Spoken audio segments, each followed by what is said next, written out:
Hey guys, this is Coach Mikey. We're going to be doing the forward roll and the backward roll in this video. So the first progression of the forward roll, you're going to stand on the mat, you're going to put your hands down, and then you're going to land in safety position. Now, safety position is great at the beginning of their learning journey because it's going to keep them from smoking their nose on their knee. But as soon as we know that they're capable of keeping their nose away from their knee, we need to start doing the next progression, which would be doing a forward roll and standing up with our arms at our ears, because that's what's going to help us when we do our front flip later. So forward roll, stand up, and that's your forward roll. You can also do that on the floor once they've mastered it on the wedge mat. With the backward roll, the first thing we want to teach them is a backward roll with the elbows. So you'll sit down, and then you'll do your backward roll, pushing with your elbows. So your hands are behind your neck, but don't lock your fingers. We want to keep our hands just on top of each other. Then after that, we would just do a backward roll with our hands, making sure that we land on our feet every single time. And there's your backward roll. By the way, here's some mistakes and fixes for your forward and backward rolls. First and foremost, a lot of kids like to try and stick their head out when they do their forward roll like this. And we don't want to do that. We don't want to let them do that. A lot of times kids also like to smoke their face on their knee. Woo! Like that. We want to make sure that we are teaching them to do this while they're still learning how to control their body. But once they understand how to control their upper body and keep everything together, then that won't really be an issue. But we do need to watch for it at the beginning. Also, a lot of times kids, they don't see the importance in standing up every single time. We have to make sure that we stand up every single time, because when we start doing front flips later, standing up is going to be important. It's a full range motion. And with the backward roll, a lot of times kids try and put their head to the side. That's why we want to put our elbows out and our hands on the back of our neck, because it will keep everything straight and it'll take pressure off of the neck and the head. And again, with the backward roll, kids like to ninjas like to land on their knees in the end of the backward roll. We need to make sure that we suck our belly in and pull our feet underneath of us and stand up on our feet at the end of every backward roll.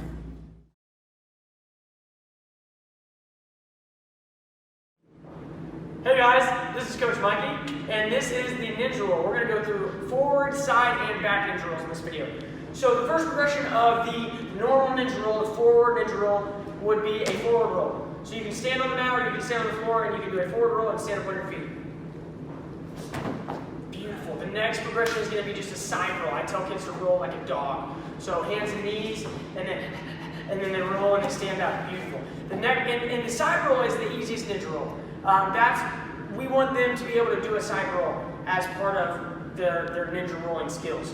But that right there is the side roll. And you can do it on the floor, going back and forth from one side to the other, but that's also a progression of the forward ninja roll.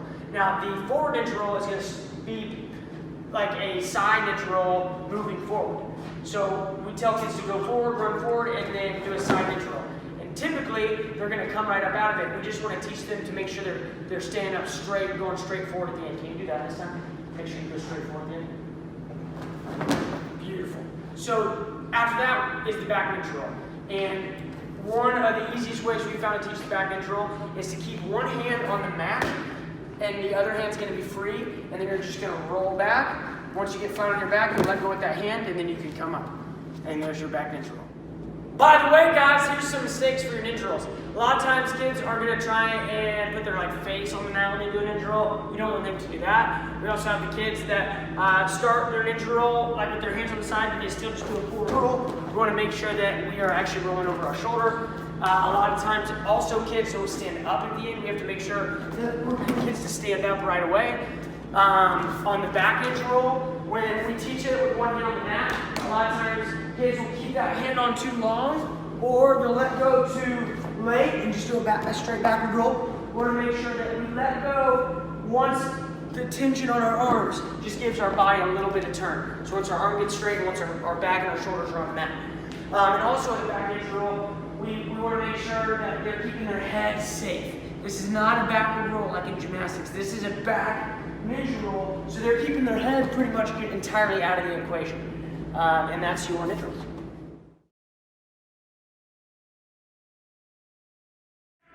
Hey guys, this is Coach Mikey, and he's going to show us a flying ninja roll.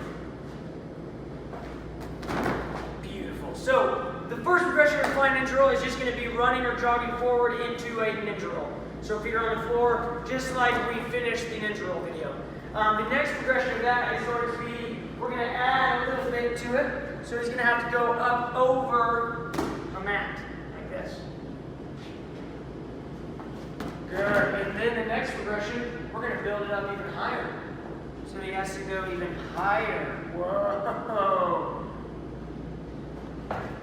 Good. And then once we're doing that, then we can start making this farther away and making him really have to jump and recover distance with his fly neutral. Good. So once they're doing fly neutrals like that, you can keep playing with the distance and the height to challenge your kids. You can also do fly neutrals up onto elevated mats.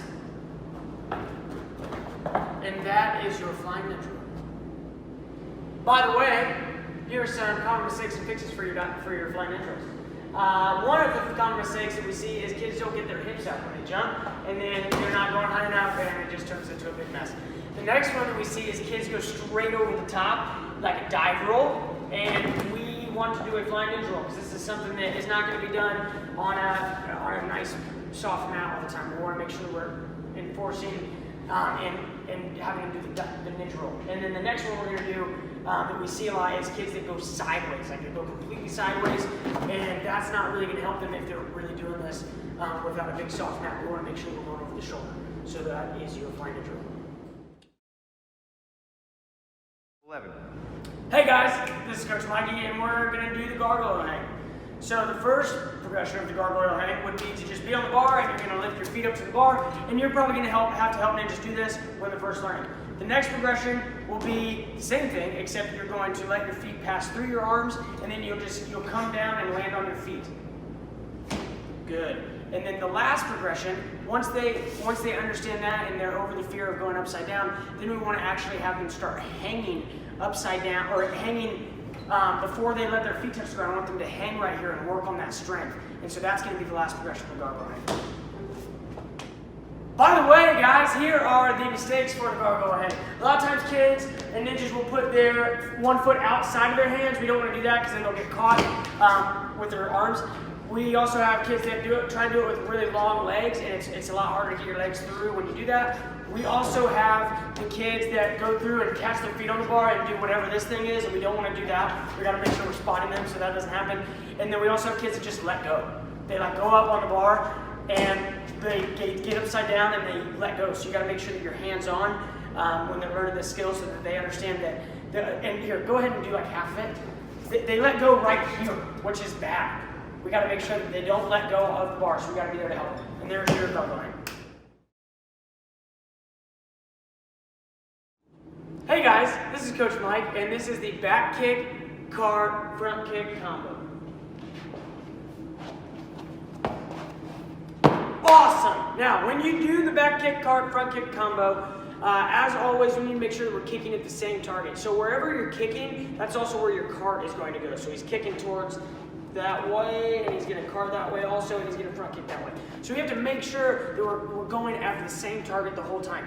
And again, at the beginner level of stringing combos together, you're going to have ninjas that get real confused on which foot they need to step with or which way they need to turn. But right now, just work on them. Even if they're doing a back kick and then they're turning the other way to do their cart, and then they're turning the other way to do their front kick, it doesn't matter at this level. We just want to make sure that they are stringing things together and they're getting that down. Because as they start to understand their body and understand the combinations and stringing things together, as they understand that more, it's gonna click with them that, oh, they need to continue spinning the same way the whole time. But for right now, just make sure they're doing a back kick, a cart, and then a front kick all together. And there is your combo.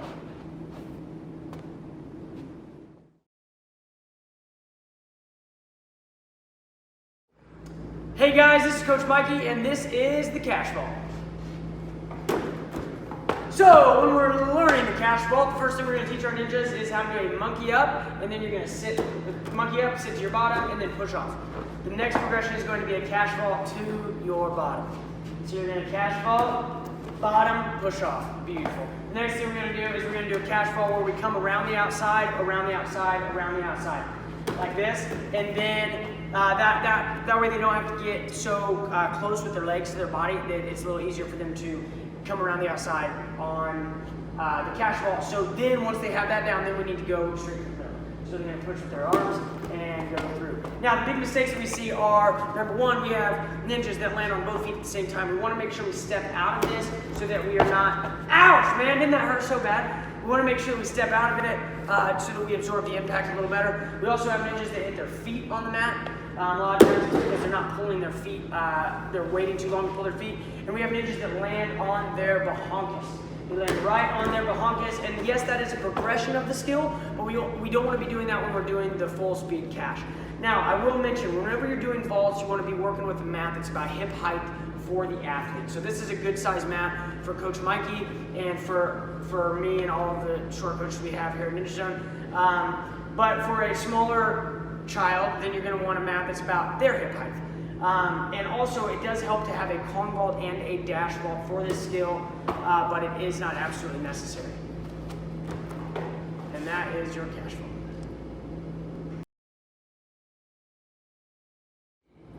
Hey guys, this is Coach Mikey, and this is the dash vault. Sick. So the first progression of the dash vault is going to be jumping up onto the mat. And then you sit down and do a dash vault off the mat and push away. Then the next progression would be a similar drill, but you're going to try and make that more fluid. So you're going to go up, go right back down to your hands, and then dash vault over. And then after that, we're just going to dash vault over. You got to jump up, get your feet up in front of you, and push away from the mat. The dash vault is a very scary thing to do because you're leading with your legs instead of your upper body, which is what we lead with for most of the vaults. So a lot of mistakes we see have to do with where you take off and how high you jump. You want to take off about a leg's length away from the vault. So you can see Coach Mikey is putting his foot out, extending his leg to see how far he should start. And you want to start from about wherever your toe can touch the mat in front of you. If you start too close, then you're not going to have enough room to get your feet up in front, and then you will clip your feet at the beginning of the vault, which will result in you not completing the vault. The other mistake that we see is when people go from too far away, then they end up clipping their bottom on the mat. And if you do that, the mat can fall over if you're using a mat, but also if you're doing this on a hard surface, that can really hurt your bahonkas. So you want to make sure that you take off in the right area when you're doing this vault, and you want to make sure that you push away, land on one foot and then the other, and that is your dash vault.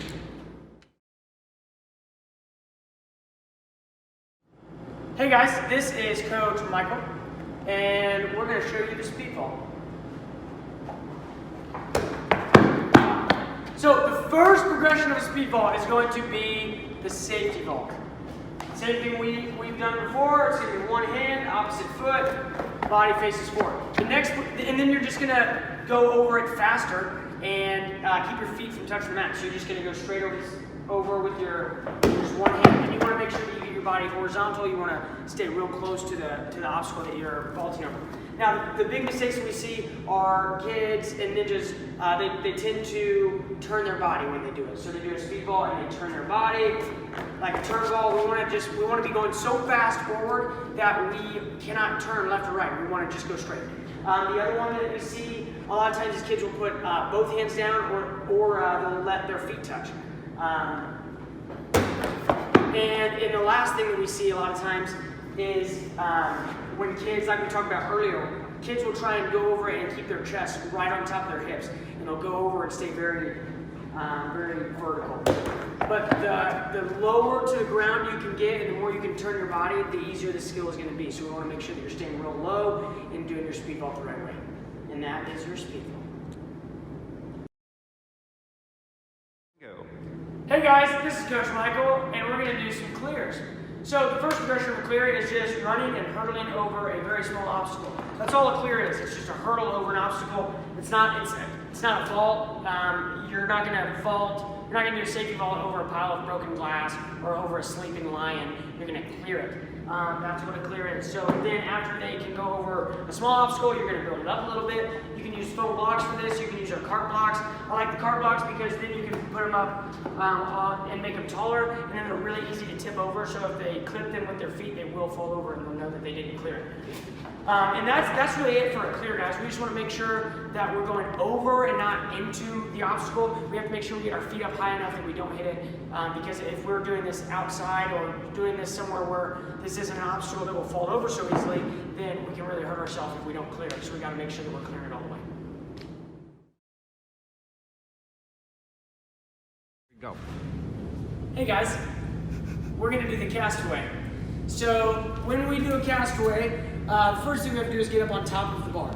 So the castaway looks like this. That's a castaway.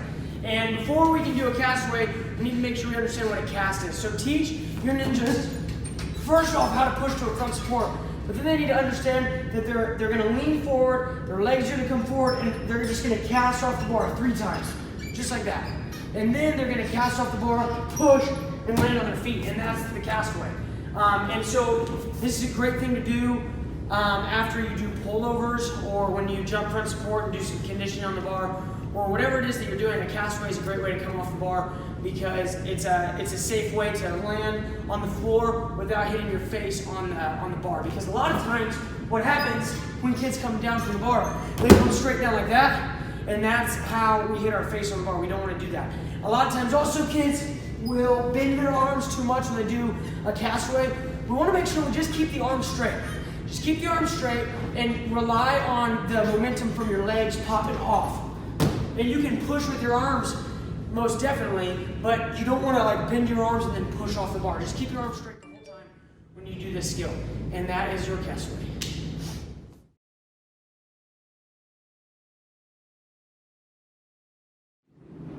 Hey guys, this is Coach Mikey, and this is the Cast 180. Sick. So, the first thing is you're not going to be doing this skill unless you already have the castaway.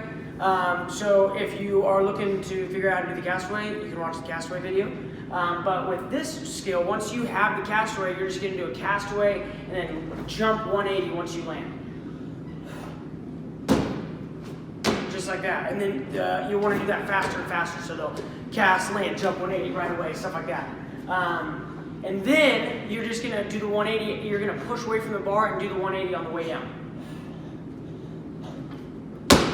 And that's your cast 180. Now the mistakes that we see a lot of times with this skill, we have people that don't push enough. And people that like, it looks like they're twisting too early or they're not pushing away from the bar. You've got to make sure that you push all the way. You want to keep your arms pretty straight the whole time. You want to just keep your arms pushing the entire time, and you want to use your arms to help you twist. So once you push away, you're going to use your arms to help you twist, push, like that. And the other mistake that we see is people just try to throw their head to do their twist, but we want to make sure that we're turning with our hips also and turning our whole body around. And that is your cast 180.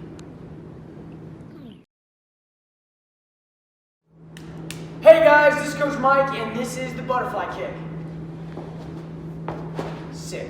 When we do a butterfly kick, the first progression we like to teach is it's kind of like a baby card, except we like fake it out. So we're going to do a card, but nah, just kidding, we're not going to put our hands down. And we just teach them that to get their footing down, because really what it is you're starting with your left foot in front and your right foot back. If you go this way, you can also go the other way and reverse it. But in this case, if you're starting with your left foot in front, you're going to basically do a 360 over the mat and land 1 foot at a time. Okay? So once they understand that, then we're just going to start dipping our chest really low. We tell them to draw a huge, we're going to dip our chest really low as we go into it. We tell them to draw a huge U with our chin. So their chin goes down and up as they go into it. And the fun way that we like to teach this to them is we say hula hula, sweep the sand, kick kick. Because you're taking your legs and you're going kick kick. So I also like to explain it in a way that your back leg is going to be kicking around and your front leg is going to be pushing down on the ground and going up. And sometimes that helps kids to understand the butterfly kick also. The mistakes you're going to see are kids not dropping their chest low enough and they just do like a little dance move, and that's not what we're trying to do. We're trying to go big. We're trying to get low at the beginning so we can get our body as high as we can at the end. You also have kids that don't know where they're at. They don't land on the feet because they aren't looking at the floor. You can just look at the floor the whole time you do this skill. Look at the floor the whole time you're doing it. That way you know where to put your feet down. And just kids that don't think they can land it, but they can. Butterfly kick is actually really easy, but You just have to think about how you're going to put your feet down. You're going to bring your feet up, but then you're bringing your feet right back down. It's very simple, and yeah, as Coach Mike just showed us, you're just bringing your feet up and straight down, and you can use a mount like that or an obstacle like that to help them understand how to land, and that is your butterfly kick.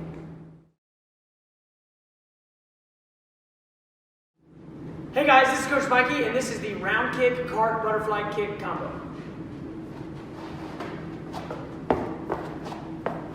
Nice! When we do this combo, guys, we want to make sure that we are twisting to the same side the whole time, and we want to make sure that we come up. We want to stay low out of our cartwheel so that we are going into our butterfly kick low and then bringing it up into the air. So as you do the cart into the butterfly kick, you don't have to come up really high. You can stay low as you go into your butterfly kick. Because when you explode out of your cart into your butterfly kick, you want to make sure that skill is going up. But other than that, we just need to make sure that we're twisting to the same side the entire time, and that you just remember that every time that you stop moving, you're losing all the momentum that you've gained. So you want to start off strong with a fast round kick and go right into your cart, and then you'll have a lot of power for your butterfly kick.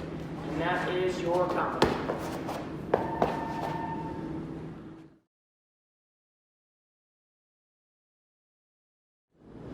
Hey guys, this is Coach Mike, and we're talking about the understanding of a front flip. So the reason that it's called understanding of a front flip on the progress chart is because we want to make sure that these ninjas understand they have to go up before they initiate the flip. And we need to be able to do that if we're going to be a green ninja. We need to know at least how to flip and the understanding of it, and we want to make sure that we're not just doing forward rolls down a wedge at this point still in their ninja journey. So the thing that we're looking for is we want to make sure they're not just putting their hands on the ground and jumping. A lot of times people want to go ahead and do that. A lot of times they don't allow themselves to go up before they start the roll. And we want to make sure that our feet can leave the ground and then the roll starts. So it leaves the ground and then the roll starts. That's the biggest thing right there, is that they're going up before they start to flip. And if they can understand that, then we're going to have a much easier time helping them do their front flip. The thing that we want to make sure we look for is you want to make sure that they are starting their flip as tall as they can. Because if they're starting their flip really low, then I would call that the understanding of a flip if they're still jumping from here. We got to make sure they understand that when you go into a flip that you start tall and then you initiate the somersaulting action. So that's what the understanding of a flip is. They don't need to be able to do it by themselves, but they need to be able to do the majority of the flip, and they need to understand the fundamentals of the flip, and they need to understand that you run and you jump up before anything else, and that you jump up and then you somersault and then open back up.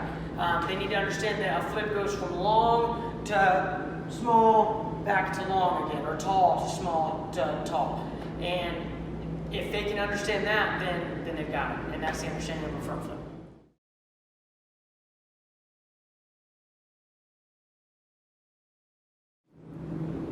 What's up, everybody? This is Coach Mikey. We're going to learn the elevated Webster.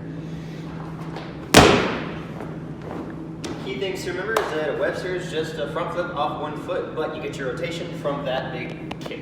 Okay? So you're going to start out by doing a Webster roll onto the mat or onto the floor. Sweet. Second progression. Go up onto an elevated surface. Find the mat. Start cranking them out. Sweet. As you're going through that, just make it a little bit higher and higher and higher until you get where you want to be. To do a Webster, you have to understand how to front flip. You have to know how to kick your leg, and you have to land on your feet.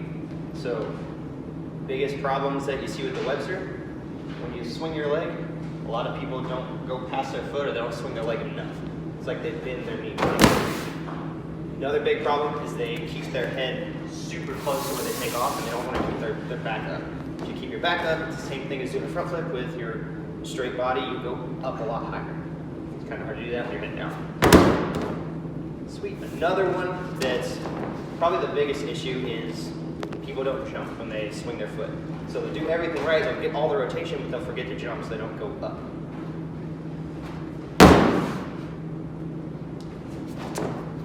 Good. Webster again. Swing that leg, keep your back straight, make sure your leg is straight. Think of it like you're kicking yourself in the back of the head. Tuck into the ball, make sure you jump. Elevated Webster.